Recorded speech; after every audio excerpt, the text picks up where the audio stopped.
with that out of the way, let's continue on with the second segment, going over some Julius Randle trade rumors. Again, just a little bit of a recap of what happened last season with Julius Randle. The Knicks were a winning team when they had Randle.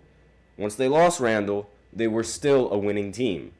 The problem with the Knicks was injuries. They could not battle those injuries when it really mattered in the postseason. A lot of players went down with an injury in Game 7, and a lot of players went down with an injury before Game 7 as well in the series against Indiana. And it ultimately costed them the series because there was essentially nobody in the rotation, barely any starters in the rotation. Jalen Brunson was out there alone most of the time on the offensive side of the ball. And you really wonder if they had Julius Randle in the series, could the outcome have been different?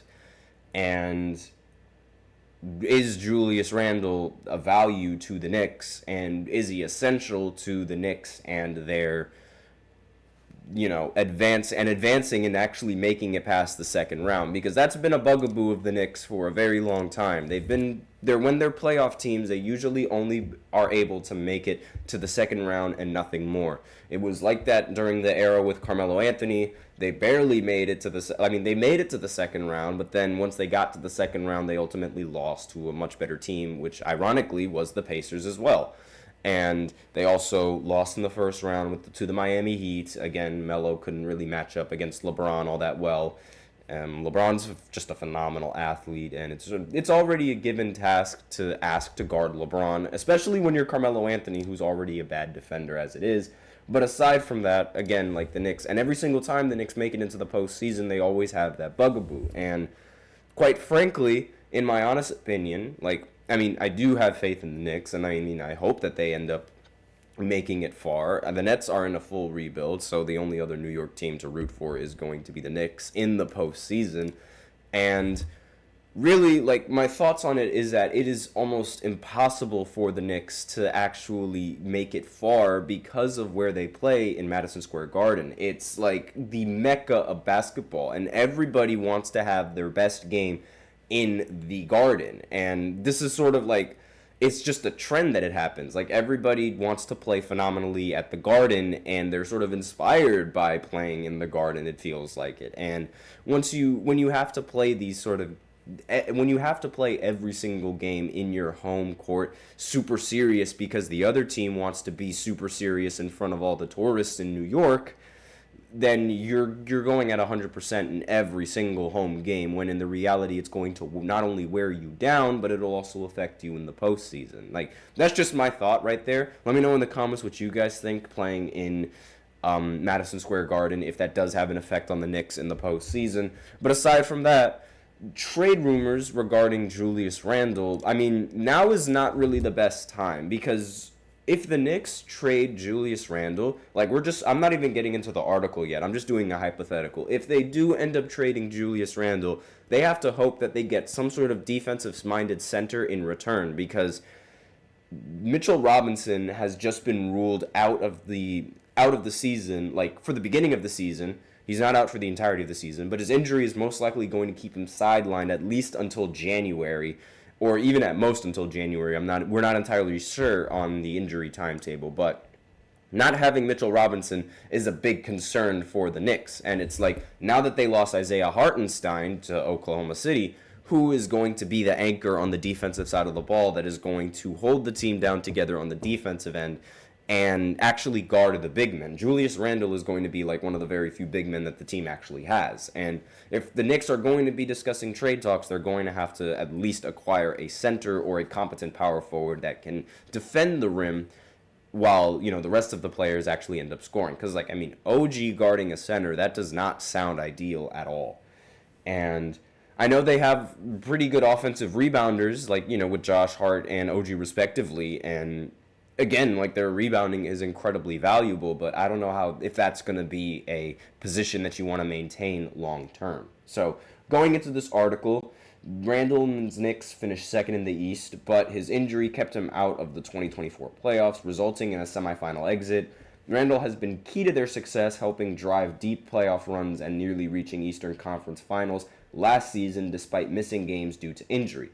However, with new additions like Mikal Bridges, Randle's future with the team appears uncertain. And I said this once the trade ended up going through, and once that trade ended up going through, I just had a feeling that the Knicks were going to let Randle go, but so far they haven't done that yet.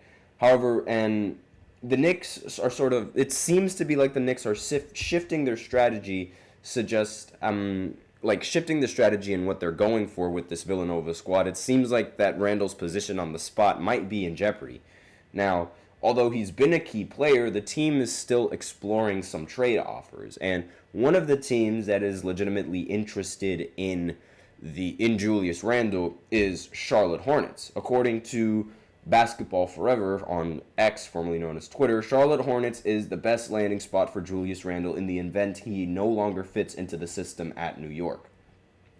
The Hornets, they are interested in Julius for several reasons. His skills would match what they need. Randle is good at scoring inside, which would work well with LaMelo Ball and Brandon Miller's outside shooting. Randle is also an excellent defensive rebounder, which would help the Hornets' defense, especially with their rim protector, Mark Williams. So the Hornets could be a bit of a more competitive team if Randle joined in the starting lineup with Ball, Miller, Miles, Bridges, and Williams. And this lineup would have a lot of mixed scoring, defense, and playmaking, potentially helping the Hornets actually make it into the play-in tournament or even in the playoffs. And when LaMelo Ball was healthy for Charlotte, they were a play-in team. So I can only imagine that if they add Julius Randle, it would elevate their team. However, I'm sure that if the Knicks are going to construct a deal surrounding Julius Randle, they're going to try and include Mark Williams in that deal, since Mark Williams is a valuable rim protector for Charlotte. And Mark Williams could probably bring that defensive impact over to the Knicks for the remainder, or for the time being, that Mitchell Robinson ends up recovering from an injury. So he'll sort of be the man that they go to on the defensive side until Mitchell Robinson ends up recovering. And this could go well for either side, honestly. I don't really see the Hornets being I do see them being a playoff team. I don't really see them being that much of a threat in the playoffs, however.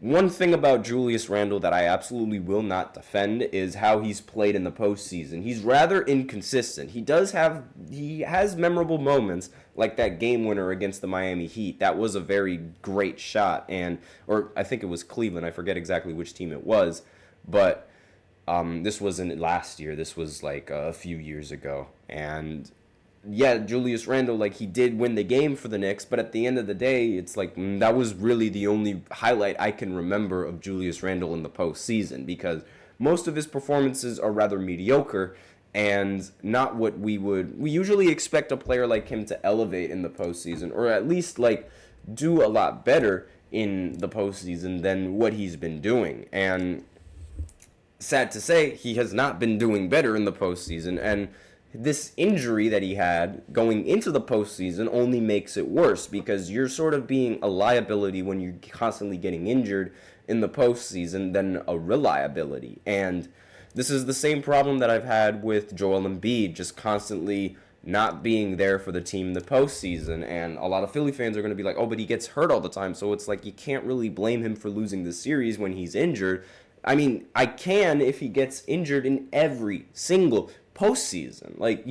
Part of the game is staying healthy for the postseason. And quite frankly, his playstyle doesn't allow him to stay healthy, in my opinion, but that's a completely different topic. So those are the trade rumors surrounding Julius Randle. Again, let me know what situation you think would work best for him. I think the Knicks should probably keep him until Mitchell. I think they should keep him simply because they do need that defense around the rim, and they do need a competent power forward to actually play and guard some centers if they need to, because let's face it, they don't have a rim protector as of late, and Mitchell Robinson's rim protection is actually incredibly valuable.